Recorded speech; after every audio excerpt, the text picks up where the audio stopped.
but we're living in a light matrix. And that's what the Adinkra codes also prove. Okay, explain the Adinkra codes. What is that exactly? So Professor James Gates Jr., University of Maryland, former scientific advisor to President Obama, just to give you this guy, he's not just like a jackpot or something. He's like a real dude, you know? Yeah. And he put together a team of the most incredible supersymmetry and theoretical physicists in the world, like the top brains in the world on this. And they started analyzing what is the ether of space-time. What is this soup that we're living in, that we're inhabiting, this universe? What is it? What is it made of? What's powering it?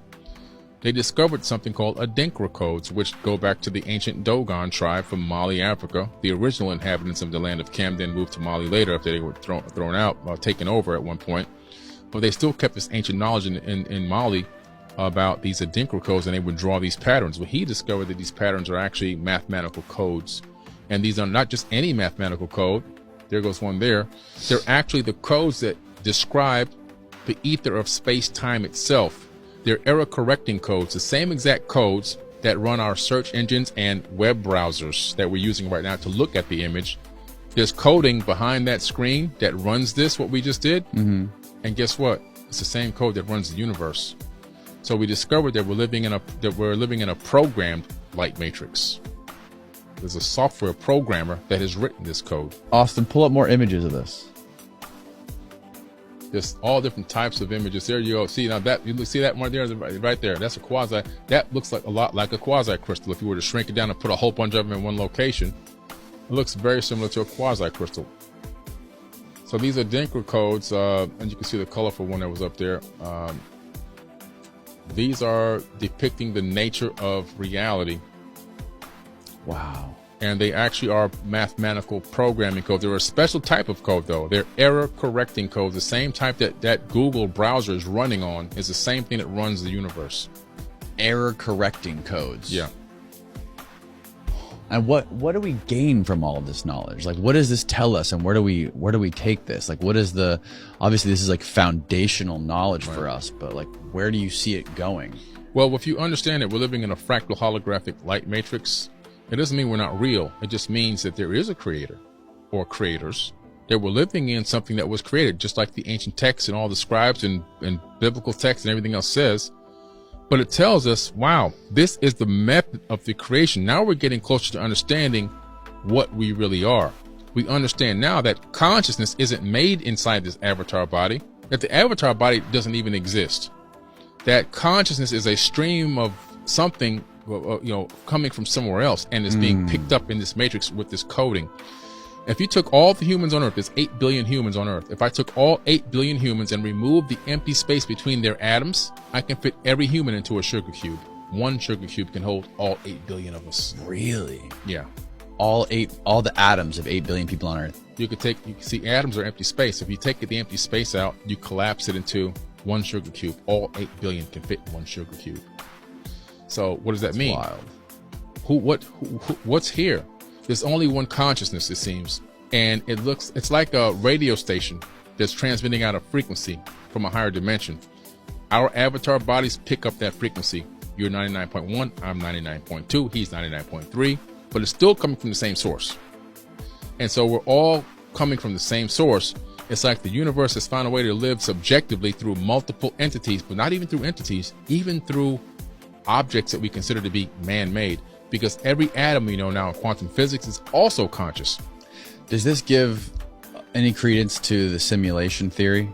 Absolutely. We're living in a simulation. This is an actual simulation. What we've done now with the video game No Man's Sky, it's got 80 quadrillion worlds in there. It's a never-ending game created by, I think, 12 college students, fits on one DVD. And they're going to add AI into it, which means that the beings and the animals and everything else in there, they're going to become conscious. Also, the other video game that they have where you have the people walking around and everything else, I forgot the name of the game now. But The Sims. The Sims. Yeah. The Sims, they're talking about adding consciousness to the Sims and adding AI in there. So eventually these Sims are going to start asking questions. Who are we? Where do we come from? What is this that we're living in, this construct? Is there a Big Bang? Yeah, the Big Bang is when we hit the power button and turned you on. That's the Big Bang. That's when everything went out. Yeah. So, you know, they can then maybe even begin to write programs in the Sims program to create their own universe. So there's multiple layers of reality. I don't think we're even close to base reality. Isn't it so crazy that it was only 30 years ago that we only had that Pong game with the balls and the two sticks? Oh my God. And now look at what we have in 30 years. Crazy. I got the original Atari 2600. My uncle bought it for me. He came down from New York. He was a police officer in New York. The only most expensive gift I ever got, which is why I still have it today in the closet in the box. He bought that thing and I played that thing, the Pong and Pac-Man. Yeah. I played it for a couple of weeks and I got the little callus in my hand and I was like, okay, I'm tired. But but it was cool, you know? Yeah. Connect to a VHF TV. And then look where we are now. My son turned a video game on. This was a couple of years ago. I was at his apartment and I thought it was an actual NFL game. I didn't know it was a video game. Yes, I play video games all the time, and I play Madden and NBA, and these games literally look like, if you haven't seen those games before, they look just like the real game on TV. It's indistinguishable. Wild. And then now with VR, like the Oculus and the stuff that Facebook's doing, it's pretty wild, and augmented reality. Yeah. If you, like Elon says, if you assume any rate of advancement compounding over time, just in 100 years, there's going to be, in less than 100 years, the video games are going to be completely 100% indistinguishable from reality. Yes, that's true. And so the human mind is so easily fooled. It just takes program input. So the human mind is encased in darkness. It doesn't even know what's going on out here, but it has friends. Sight, hearing, smell, touch, feel, all those five senses. It sends the friends out. The friends collect data. Now my friends, my brain's friends, touch, doesn't know what this is, doesn't know what's going on here. But it combines with the data from the eye. The eye sees it, doesn't know what it is. But the eye and the hands send a signal back to the brain, send data packets back to the brain. The brain then sorts it out and then creates a hologram of what's here. And then I'm navigating through the third dimension based on a hologram from data packets. Right. And the universe is doing the same thing. There's one consciousness, which has divided itself into Googles of entities. Me and you are one of them.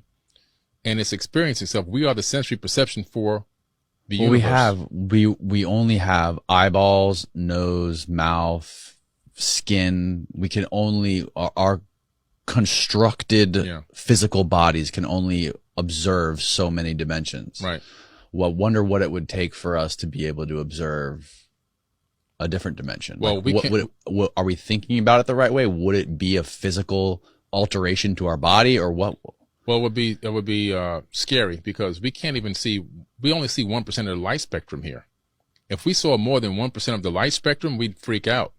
There's so much going on, in the multi-spectrum, in the ultraviolet, in the infrared, in the gamma ray range, in the X-ray range. We would freak out. There's stuff going on all around us as we speak. Billions of waves and frequencies moving around us that we would be able to see if we had the eyes for it. And I think that 1% is all we can handle. To be honest with you. Yeah, more than 1%, it would be a lot. Yeah, it'd be cool to have some X-ray vision or something like that. Yeah.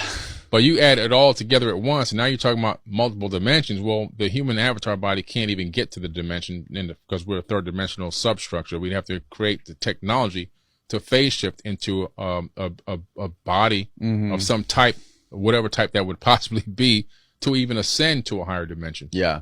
Well, I mean, going back to the simulation theory, it seemed like if we were in a simulation, of course, only like people like Elon Musk would believe that. Right. Because if you were playing a character in a simulation, you would want to play somebody like Elon Musk. Yeah. Right. You wouldn't want to play, Joe Blow working at the hardware store. Right. People like with fascinating, interesting lives, doing crazy things with unlimited money that could do anything they wanted. Yeah. That would be the most enticing player to be in a simulation. It's pretty, but what I think is happening here is the reason why it's not specific, like a game that you control it in a certain level. But what's cool, I think, is that the universe itself is using us to figure out what it's like to be Billy Carson, what it's like to be you, what it's like to be this microphone, what it's like to be a person that's living impoverished, what's it like to be a person that's living rich, what it's like to be an inventor or an explorer, what is it like to be all these different things, what is it like to be a blade of grass, what is it like to be a rock. And I think all that data is being transmitted back to source in real time.